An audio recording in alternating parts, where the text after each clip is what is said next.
La fonction bibliothèque permet d'enrichir la base de données de votre application Genius sans limite.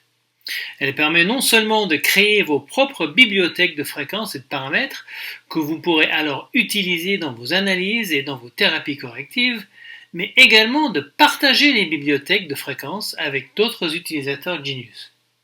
Ainsi, vous pourrez envoyer une ou plusieurs bibliothèques à d'autres personnes qui disposent de Genius et importer des bibliothèques qui vous sont soit offertes, soit vendues par d'autres utilisateurs.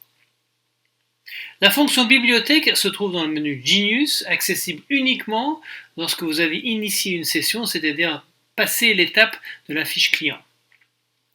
Pour créer votre première bibliothèque, il suffit de cliquer sur le petit sigle plus en haut à droite et ensuite de donner un nom et un descriptif, qui est optionnel, à votre bibliothèque.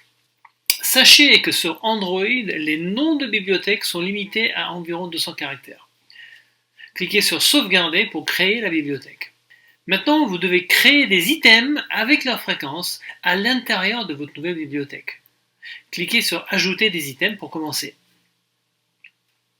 Tapez le nom ou l'intention de l'item dans la case prévue et choisissez ensuite comment vous souhaitez capter cette fréquence. Vous avez un choix de 3 méthodologies différentes. La première, c'est l'encodage archétypal qui va utiliser l'intention du nom et des mots que vous avez tapés pour créer la fréquence. La deuxième façon, si vous disposez du plateau chart, vous pouvez poser un produit ou un remède sur le plateau et sélectionner cette méthode pour en capter la fréquence. Et enfin, si vous connaissez là où les fréquences qui vous intéressent, vous pouvez les taper directement dans la bibliothèque en séparant chaque fréquence avec une virgule. Une fois là où les fréquences captées, votre item est créé. Vous pouvez alors ajouter d'autres items dans la même bibliothèque ou tout simplement revenir en arrière et utiliser ce que vous venez de créer. Vous pouvez attribuer une ou plusieurs bibliothèques au client en cours en cliquant sur Ajouter au client. Ainsi, chaque fois que vous accéderez à la fiche de ce client, son scan initial contiendra les bibliothèques que vous lui avez attribuées. En revenant sur l'aperçu système, vous verrez que vous pouvez maintenant effectuer une analyse en utilisant les bibliothèques que vous avez attribuées au client. Avant de faire un scan sur les bibliothèques, vous pouvez aussi le dissocier du client en cours pour la durée de la session.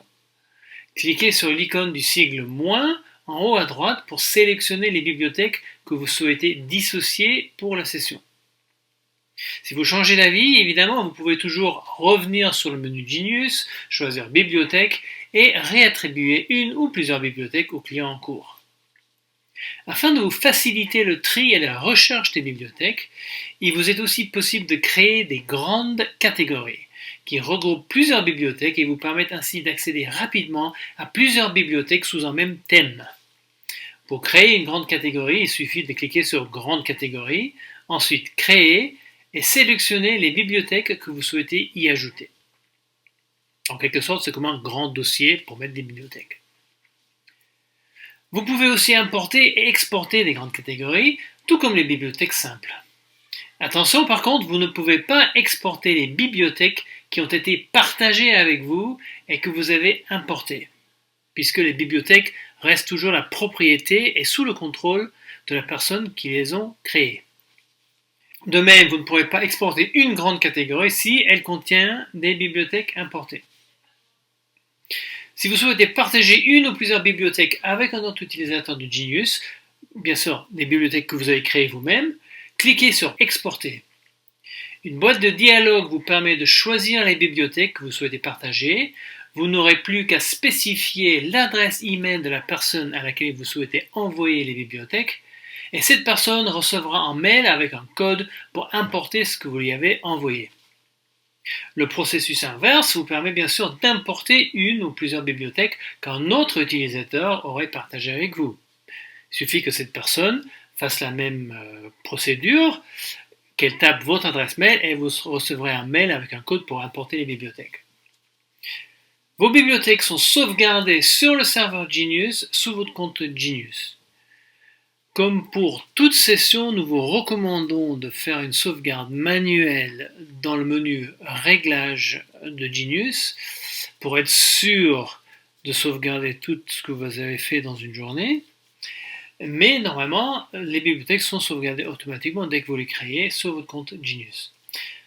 Ça veut dire que si vous vous déconnectez de votre compte Genius sur un appareil, vous pouvez tout à fait y accéder sur un nouvel appareil et en synchronisant vos fichiers, vos fiches clients et vos bibliothèques, vous allez retrouver toutes les bibliothèques que vous avez créées sur le premier appareil.